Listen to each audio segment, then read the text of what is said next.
do all of this? How do we make it happen? The first thing you need to do is become familiar with my food combining top tips chart. This is going to be the trick or the key to everything. If you haven't already been to the website, because this blog post went up 2 days ago, head on over there, click on the download button, print it out, and put it everywhere. Your office, your car, the kitchen, the cabinets, those places that you visit the most.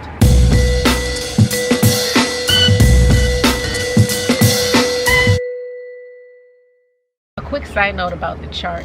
Since I promote and I encourage eating alkaline plant-based, this chart contains only foods that are alkaline plant-based, which is basically foods that are at least 3 generations from the original source. And out of all the foods that are available to us, these are considered the least detrimental. Alright, so on page 1 of the food combining chart, you'll see 2 sections. Or you'll see a bunch of sections, but it's broken down into 2 sections. You have your fruits at the top and then non-fruits at the bottom. In the fruit section, there are 4 categories. You have your acids, subacids, fruits, and melons. The red arrows indicate which items should be eaten together for proper food combining and optimal absorption, of course. For example, blueberries and grapes get the green light, but peaches and melon is a no-go. They get the red light. And melons should always be eaten alone. So eating that watermelon with your fried chicken, if you're still eating animals, or your fried mushrooms, it's a violation of the body. And mono fruit eating is actually the best way to eat your meals. I do this when I eat my fruit, and that's eating 1 item at a time. For example, watermelons, eating it by itself, or grapes by itself. Alright, moving on to the non-fruit section, there are 4 categories again. We have non-starchy vegetables, fats, starchy vegetables, and proteins, concentrated proteins. The red arrow here also indicates which items should be combined together.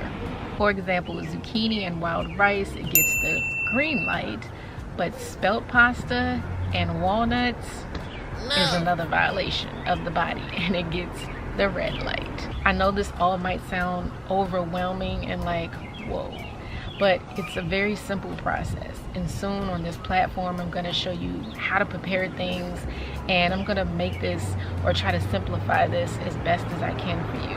And there are some food combining exceptions. We will address those later on in the food combining top tips series. Alright, moving to page 2 of this chart, you're going to find the digestion tips at the top. Liquids should be consumed 10 minutes before or an hour after a meal. Eat fruits before cooked foods. Concentrated proteins, the nuts and seeds, and starchy carbs are a no-go. They should not be eaten together. When you do eat your nuts and seeds, pick 1 per meal. So instead of having like walnuts and Brazil nuts together, just have the walnuts. Same thing for the seeds. Cold liquids and cold foods slow down the digestion process. Let's get hot. Thoroughly chew your food, about 20 bites, okay, 20 bites, so you can really maximize absorption. And always sprout your nuts, seeds, chickpeas, and grains, or by sprouted, and you could at the very least just soak them overnight or for a few days. So all of these food combining top tips are going to once again improve and simplify digestion while increasing nutrient absorption. So you're going to get everything. What does this do? It leaves your insides and your outsides looking and feeling happier and healthier.